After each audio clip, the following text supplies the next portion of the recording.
face front and face the rear are pretty similar to you, especially if you are doing some of the different organizations. But what we're looking for, if you think about that diamond we were talking about, squared off shoulders, arms go out, so you're at that peak of the diamond, and then the hands come in just a little bit to go all the way down to the feet.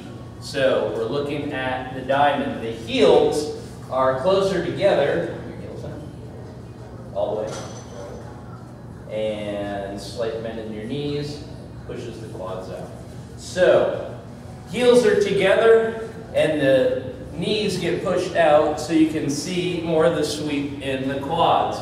Now to display your abs the best, especially when you're in heels, you do a pelvic tilt up. So your booty goes down, there you go, and your hips come up, and that flattens out the abdomen. So instead of sucking in your gut, because when you draw in your stomach, it'll expose your ribs.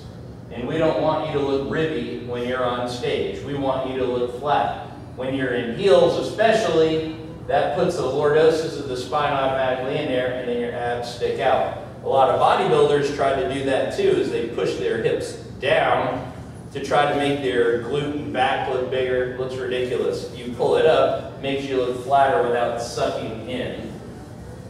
So,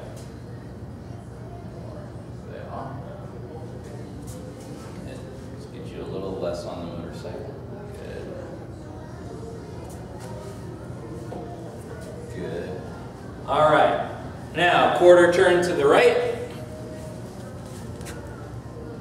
So here, your feet are together, legs together, slight bend in the knees, and you are squeezing, squeeze the legs together, squeeze the knees together. There you go. Sorry. Squeeze the knees together. There you go. I know your quads are enormous and it's hard. What you are doing is now you are showing the judges shoulder, tricep, all the way down, this pec, flat abdomen, ham, quad development. The slight bend in the knees allows you to show your calves as well, and it draws out your legs just a little bit more. You want your arm placement just enough to accentuate everything. If you put things too high or too low, it could make things look a little goofy.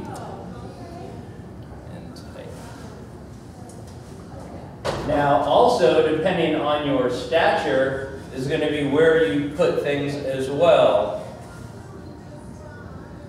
Now, Nate has a really long torso and shorter legs, and is quadzilla here. So we got to make sure that we don't make him too tall, but make him look as massive as possible. It's difficult. You know. You're already massive. Push this arm against your pec a little bit more. Good. Arm down just a hair. And now down towards the judges. So anytime I'm tilting people down towards the judges, because the judges sit below the stage. They aren't sitting at eye level. So you pose to the judges. You never pose to a mirror. If you set up a mirror, set one on the floor at an angle and pose to a mirror on the floor that's at an angle, like a long mirror. Don't have a mirror flat up and down against the wall, because you'll pose that way and that's not going to help you on stage. Quarter turn to the right. Mirror image of what we did in the front.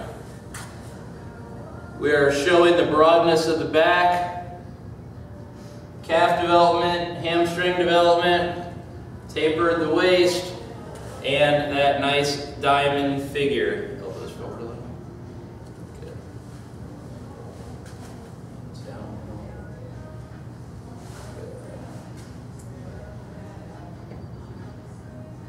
Good. Push your elbows forward a little bit.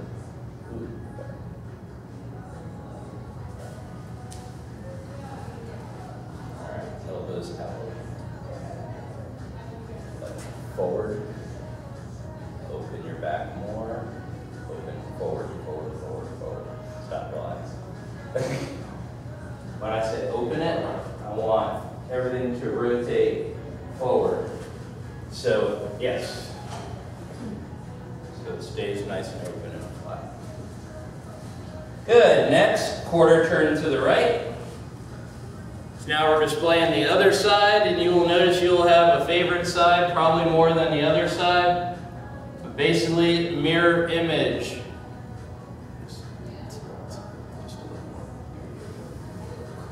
I didn't post it.